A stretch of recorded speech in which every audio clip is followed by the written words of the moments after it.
See, when a child is handicapped, either physically or even mentally, a child is not suffering, parents are suffering, isn't it? A child is incapable but not suffering. Have you noticed this? Even a mentally handicapped child, he's not suffering, actually he's more free of suffering than a lot of other children. But parents are suffering because their child is not like somebody else's child. It's the parent who is suffering because the parent knows the consequence of this child living in the society. He doesn't have certain capabilities, what will happen to him tomorrow. With these concerns, the parent is suffering. Isn't it so? The child is not suffering. The child is incapable. Handicapped means just that. Handicapped, the word itself says that. So, a handicap has come. Why? A certain manufacturing defect, that's what you're talking about, isn't it? All this may sound very brutal to you, the way I'm talking. It's very brutal. But I didn't create this brutality. Life is like this, isn't it? Yes? Your creator is brutal, I'm only explaining his brutality. I'm bringing clarity to his brutality. I did not create this brutality, isn't it? Yes or no? Yes. Somebody is born with half a brain, I didn't create it. But if you are saying this is the work of the creator, this is creator's brutality. Either you see it the way it is and see what we can do out of it, or you don't see it. Today, we no more call them as handicapped children, we call them special children.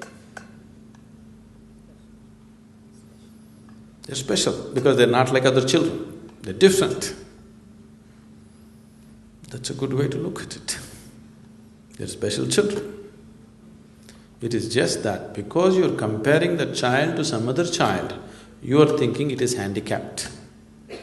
Otherwise, it is a special child. Suppose, do you know, you're printing currency notes. All 100-rupee notes are supposed to be one way except the number. But 100-rupee note went crazy like this. Do you know a collector would pay a million rupees to buy that 100-rupee note? It's a special currency note, a freaky one. You can't buy anything out of it. But still it is a special currency note. This is just like this. A child, something has gone, not the way it should go normally, it's gone some other way. You don't have to make everything into your suffering, that's what I'm saying. People who have normal children, who have all their limbs and everything in place, are they not suffering? Because the child is not listening to what you think they should do, you will suffer, isn't it? So your suffering has nothing to do with the handicap, nothing to do with well-being. Your suffering is just that if anything happens that you think should not happen, you will suffer. Or in other words, you want the whole existence to happen the way you think it should be. It'll never be so. In what form it comes to you, it doesn't matter. It comes to you in the form of a handicapped child, it comes to you in the form of a ruined business, it comes to you in the form of death, sickness. Which way it comes, it doesn't matter. But your demand is just this: existence should happen according to your will. It will not happen that way. Then what do you do if it doesn't happen? How do you deal with it if it doesn't go according to your will? If the whole existence goes according to your will… It doesn't go according to your will. No, suppose it goes according to your will. Your own existence. Yes.